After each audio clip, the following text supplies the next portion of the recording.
Hello and welcome. Is Barack Obama black enough? It may sound like a strange question, but the issue of race is still one that divides much of America. While that may surprise some of our viewers around the world, it's one that could affect who ends up in the White House as the next president of the most powerful nation on the planet. Until recently, the idea of having a black president seemed unlikely. With the Illinois senator clinching the Democratic nomination, it now seems possible. In fact, some see Obama as a test of whether or not America can really move beyond the race issue. What does it mean for black people in the USA? Well, a 2007 study showed that more than 4 in 10 African Americans say the way they are portrayed hurts their public image. Now, don't forget, we take your calls on this show. Today, the question we're asking is, how is Barack Obama redefining blackness in America? You can reach us at the numbers at the bottom of your screen. Now, we look at contrasting viewpoints with a couple of guests today. Joining me from Syracuse in New York State is Dr. Boyce Watkins, a finance professor at Syracuse University and one of the leading social commentators in America. In his words, we don't need more PhDs in the black community, we need more PhDs. Dr. Watkins is author of What If George Bush Were Black? Now, from Albany, also in New York State, I'm joined by essayist and author Dr. Deborah Dickerson. She attracted some attention as well as accusations of race baiting in 2007 by declaring that because Obama was not a descendant of Africans brought to America by slavery, he was not black. She's the author of The Endless of Blackness. And here in Washington, I'm joined by Ta-Nehisi Coates, a former reporter for Time magazine and now a freelance writer in New York. He's the author of the new book, The Beautiful Struggle, A Father, Two Sons, and an Unlikely Road to Manhood, a memoir that takes a look at his own life and the father that raised him. Good to have all three of you on the show. I guess I should kick off with that question, the question I started with, and perhaps Dr. Dickerson, I could start with you. Is Obama black enough? It seemed by your comments you think maybe not. Well, my article was widely misinterpreted. I didn't say that he's not black because he wasn't brought here, as a descendant of West African slaves to labor under a racist system.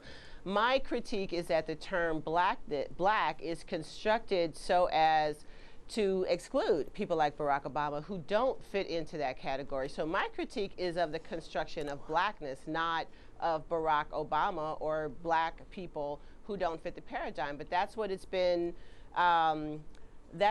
watered down to mean in America, and people who don't fit that paradigm just sort of get ignored. So I don't have a problem with Barack, I have a problem with the construction of the term black. Let's get Dr. Boyce Watkins' view on this particular point of view. I mean, where Barack Obama stands on the blackness scale, if I may use that. Well, she makes a very interesting point that it is interesting that Barack Obama, in most technical interpretations, is actually biracial.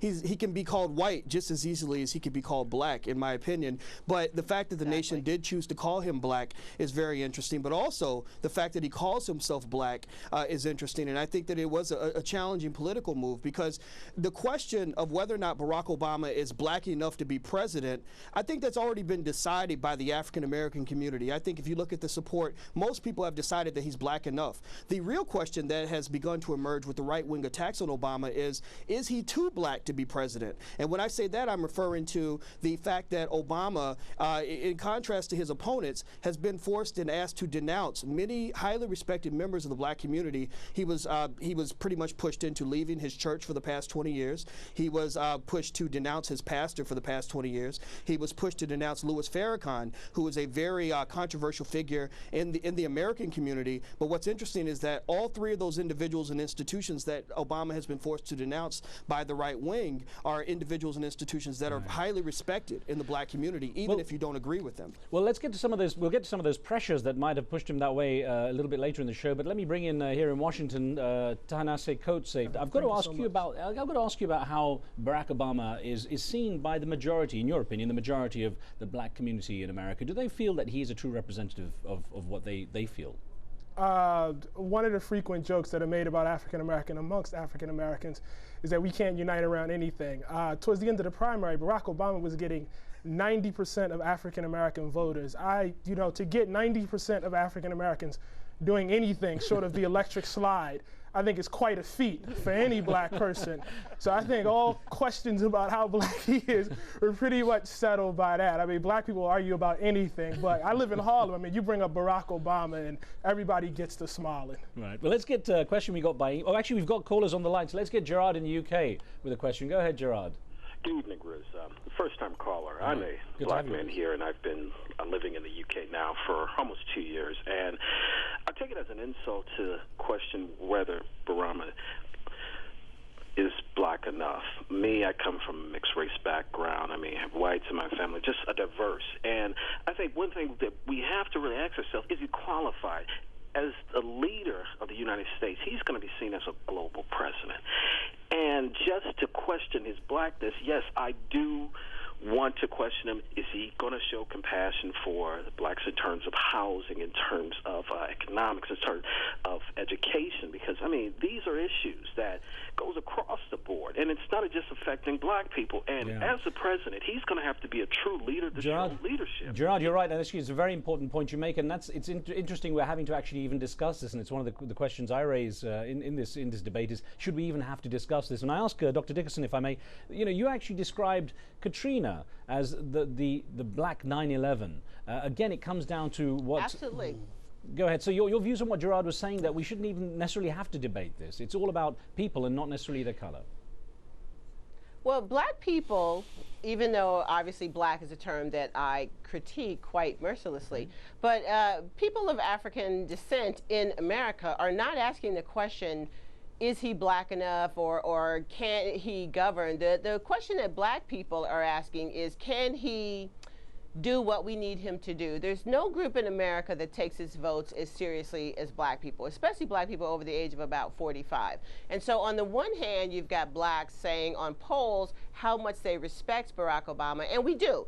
We love him. I hope my 4-year-old daughter grows up to be his trophy wife someday. But the question is, can he do what needs to be done? And the reason that we have such fealty to the Democratic traditional structure is because we know them and we trust them to protect us from the rest of America. And black people wonder, can Barack Obama, since he's a Democrat, but he's coming in from the outside, can he protect us and do the things that we need our candidates to do for us? So it's always, I'm with the caller from the UK, it was very insulting to me when people were scratching their heads, especially people from outside the country, and saying, oh, why aren't black people overwhelmingly supporting him at the beginning, which we weren't. And we're capable of complex thought, and we're asking ourselves, as wonderful as this guy is, can he make the trains run on time? And can he protect us as a black community when we need protecting and from whom we need protecting? And Katrina would have happened very, very differently under a president like Barack Obama.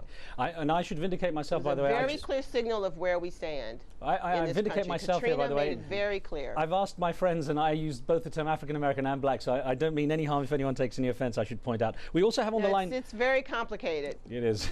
Borhan is on the line from Abu Dhabi with a question. Borhan, thanks for your patience. Your question, please. Thank you very much. Thank you very much, Reed. Thank you very much for this wonderful program. Pleasure, thank you.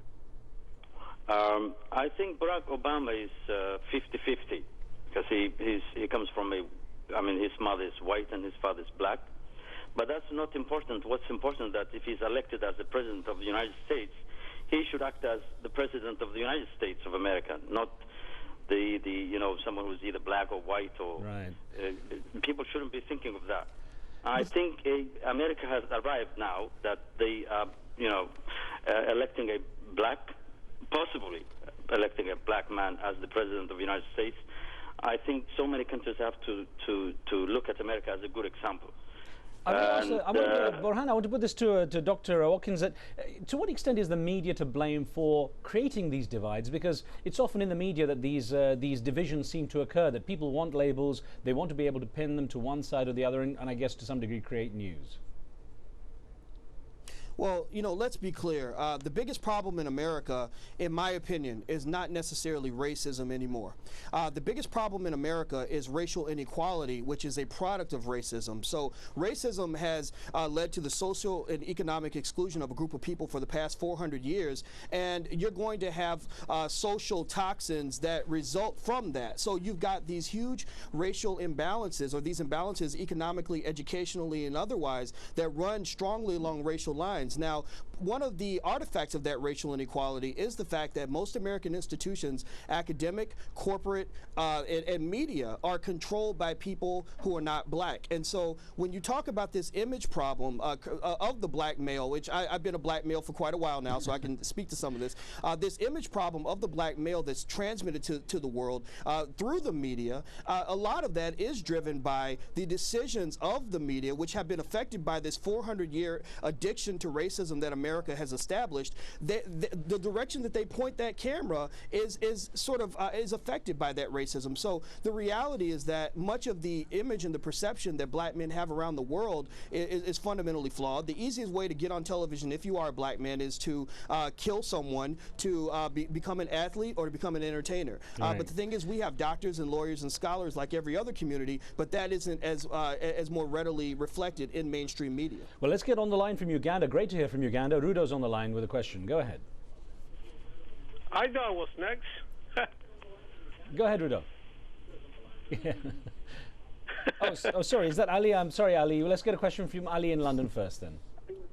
Okay. Shall I go ahead? Go ahead, please. Go on, Ali. Okay. Basically, it is a comment rather than a question.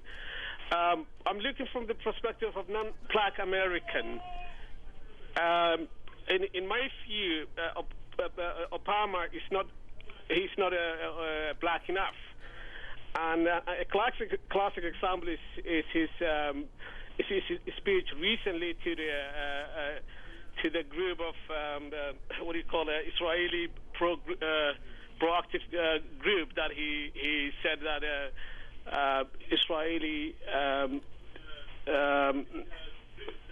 Israel's issue is non-negotiable to any nation. Okay, I think that's not happened done quite well with the black Americans. Ali, you raise an interesting point here, and I want to put this to Ta-Nehisi Coates.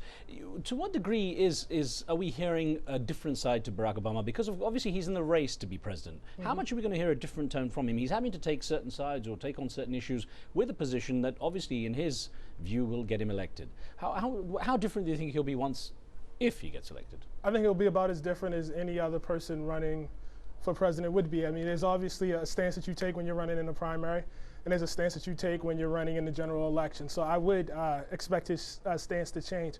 I just wanted to address a point that was made earlier about the mainstream media. What people have to realize is we are now in the midst of a 24-hour cable news system, the web. People run out of things to talk about, okay? And so that influences us. It's always fun to throw this topic out in the air about, is Barack Obama black enough, is he not? But when I go to get my hair cut in the barbershop, as I need to right now, I don't hear, that's not a topic of debate that I hear coming up. I mean, I can't, when I'm, at my family reunions, when I'm talking to my friends, it doesn't, unless it's on TV. So it's generated. I believe it is. I mean, from my perspective, I mean, the one thing that has to be, the point that has to be made is that you can be black in all sorts of ways. And so this idea that there's one way that it happened, I mean, I think about Frederick Douglass. Frederick Douglass was the product of a slave master and a black woman, and he was the preeminent black man of the 19th century. So there are all kinds of ways to be black, and that's always been true. I don't know why it would change now. All right, well, listen, we're going to have got a lot more questions. All three of you ask you to just pause here. We're going to take a short break and back on this debate in just a moment.